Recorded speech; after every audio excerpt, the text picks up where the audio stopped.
Brought to you by Agilus Diagnostics.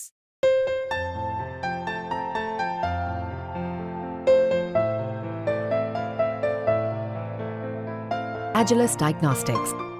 Rahul Gandhi इन दिनों full on action mode में है। कभी मणिपुर, कभी हाथरस तो कभी रायबरेली। वैसे रायबरेली वही सीट है जिसे राहुल ने जीती हुई वायनाड को छोड़कर चुना है। रायबरेली जीतने के बाद 1 महीने के अंदर 2 दौरे राहुल गांधी यहां से कर चुके हैं। इतना ही नहीं, यूपी में राहुल गांधी का ये तीसरा दौरा है, जबकि अमेठी में 2019 में चुनाव हारने के बाद 5 साल तक राहुल गांधी ने सिर्फ 3 दौरे किए थे। लेकिन अब लगता है कि यूपी में कांग्रेस को दोबारा जिंदा करने की जिम्मेदारी राहुल गांधी ने उठा ली है। पहले यूपी की जिम्मेदारी प्रियंका के कंधों पर थी, लेकिन अब उन्हें वायनाड से चुनाव लड़ने का जिम्मा सौंपा गया है। मतलब एक के पास है उत्तर तो दूसरे के पास है दक्षिण। अब ये देखना होगा भाई बहन की क्या है प्लानिंग और क्या है इस बंटवारे के मायने। बताएंगे सब इस रिपोर्ट में। नमस्कार, मैं हूं कीर्ति और आप देख रहे हैं न्यूज तक।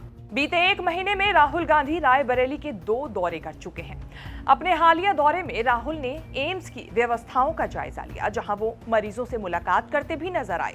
न्यूरो डिपार्टमेंट में एक 10 साल की बच्ची आराध्या के साथ लूडो खेलते हुए भी नजर आए, जिसकी तस्वीरें सोशल मीडिया पर तेजी से वायरल हो रही हैं। इस पर राहुल गांधी की तारीफ भी की जा रही है। अब इन सब चीजों को देखते हुए कहा जा रहा है कि राहुल गांधी बार बार यूपी के दौरे से ये संदेश देने की कोशिश कर रहे हैं कि कांग्रेस यूपी को लेकर बेहद गंभीर है और राहुल गांधी भी।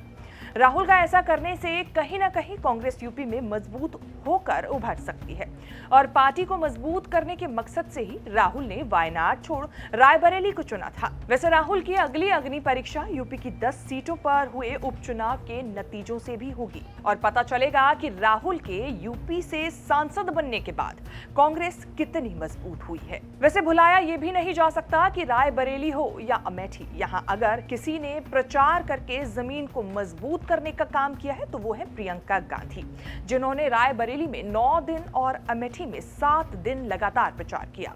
अब उसी उत्तर प्रदेश की सीट भाई के पास गई है और वायनाड से चुनावी आगाज अब प्रियंका गांधी करेंगी और ये पहली बार है कि प्रियंका गांधी की राजनीति में एंट्री होने जा रही है वायनाड सीट से चुनाव लड़ने के साथ। कहा जा सकता है कि ये भाई बहनों की जोड़ी ही थी जिनकी वजह से कम 15 साल बाद कांग्रेस को लगा है कि यूपी में हाथ के हालात बदल सकते हैं। वहीं बात करें प्रियंका गांधी की, तो पहला चुनाव वो केरल की वायनाड सीट से लड़ने वाली है। उपचुनाव में वो चुनावी मैदान में उतरेंगी। अगर वायनाड से प्रियंका भी जीतती हैं तो उत्तर और दक्षिण से पहली बार लोकसभा में भाई बहन एक साथ नजर होंगे, जबकि मां सोनिया गांधी राज्यसभा में होंगी। ऐसे में देखा जाए तो राहुल उत्तर से, प्रियंका गांधी दक्षिण से और सोनिया गांधी पश्चिमी हिस्से से प्रतिनिधित्व करती नजर आएंगी। सवाल उठता है कि क्या संसद में दोनों भाई बहनों की जोड़ी कांग्रेस का गठजोड़ मजबूत करते हुए नजर आएंगी या नहीं, जिससे 10 साल बाद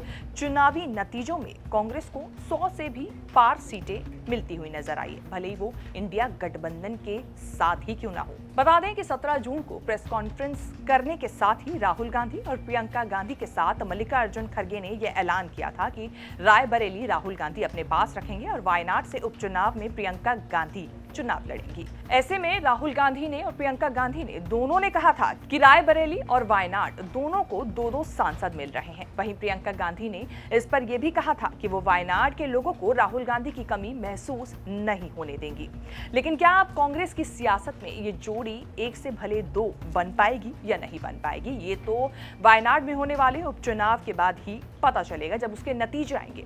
आपके हिसाब से क्या दोनों भाई बहन एक साथ लोकसभा में अपनी अपनी लोकसभा सीटों का प्रतिनिधित्व कर पाएंगे या नहीं? क्या आपकी राय है? कमेंट करके जरूर बताएं। ये वीडियो आपको कैसी लगी ये भी बताना ना भूलें। इस तरह की खबरें आगे भी देखने के लिए आप बने रहें न्यूज़ तक के साथ।